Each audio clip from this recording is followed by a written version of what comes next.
Hi, I'm Ed. Welcome to Common Sense. And I'm John. How are you doing, Ed? I'm good, John. Yourself? Doing great. So today we're excited to be talking about our book, Common Sense Revenue Growth. Here it is. You see that okay? That looks good. So it's a real thing, and it's coming out this week officially on Amazon. So what we thought we'd do is talk a little bit about why we wrote this book, because that's really kind of interesting. It's inside our heads, and initially maybe we thought we were going to do it to become rich and famous, but of course we came to some other conclusions along the way. And why don't you start us off? Why did we publish this book? So we both live in a marketing world, obviously. We're very tied in marketing communities. And one of the things that I think is clear to both of us is there's a gap between company strategy and marketing tactics. And people talk about marketing strategy. There's not that much marketing strategy that gets done. There's a lot of talk about marketing tactics, even in the boardroom. We're going to use this software and we're going to do this kind of a campaign, but that's not strategy.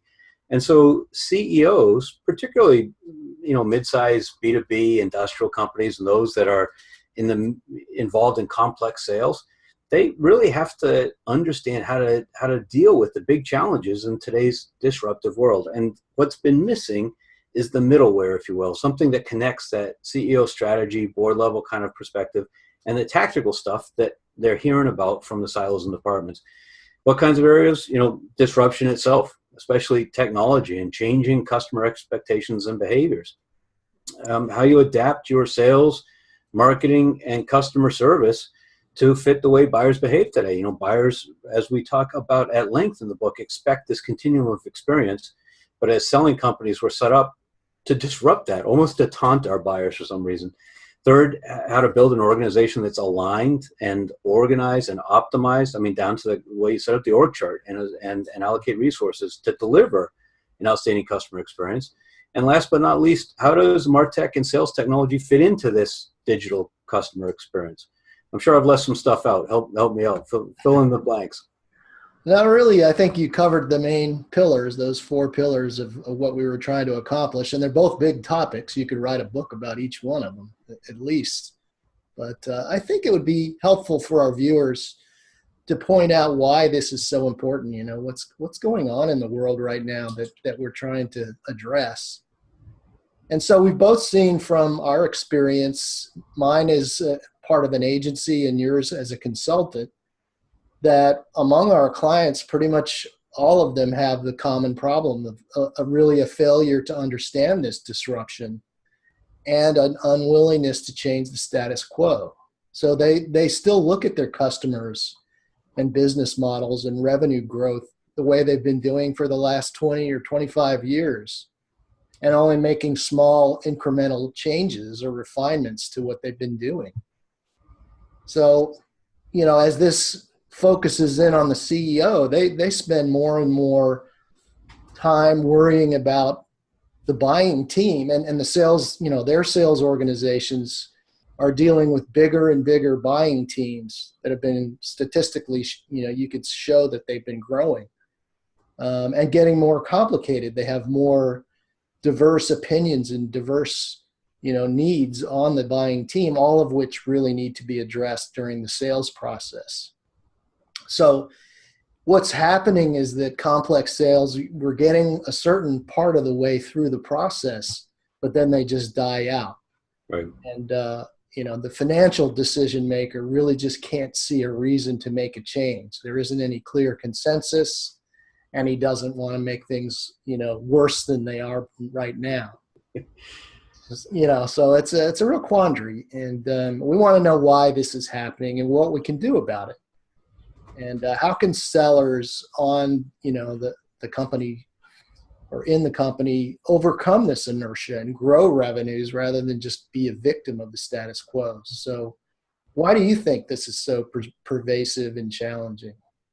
Well, as we wrote about, and this is kind of a recap of the book, as we wrote about extensively in there, there's a lot of outdated sales and marketing methodology and processes. And I think the tragic part about it is that not only does it mean that companies aren't selling effectively, but they're actually doing worse. They're pissing buyers off. So they're not even just kind of maintaining a neutral, which is gradually less effective position. They're almost taking a combative position from the buyer's perspective, even though they don't intend to, but that's the way it's coming across. Some of it is things that they're doing they shouldn't be. Some of it is things that they're not doing that they should be. So, what are they doing they shouldn't be?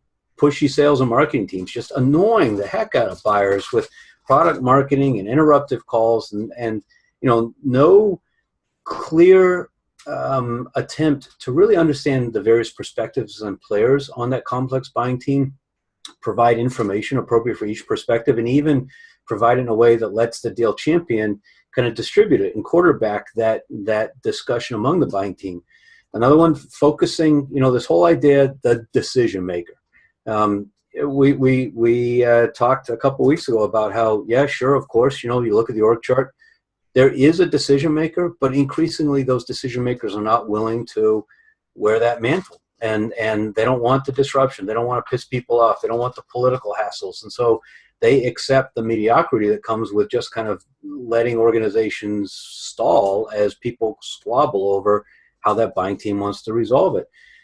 And what companies probably aren't doing that they could, how do you rally behind a strategy and a methodology that helps buyers really buy, helps them do the right thing for the company, helps them do the right thing for their department, and see the perspective of their colleagues in other departments so they can do the right thing collectively? In the book, we frequently reference the Challenger sale, which is kind of written for software companies that were doing face-to-face sales.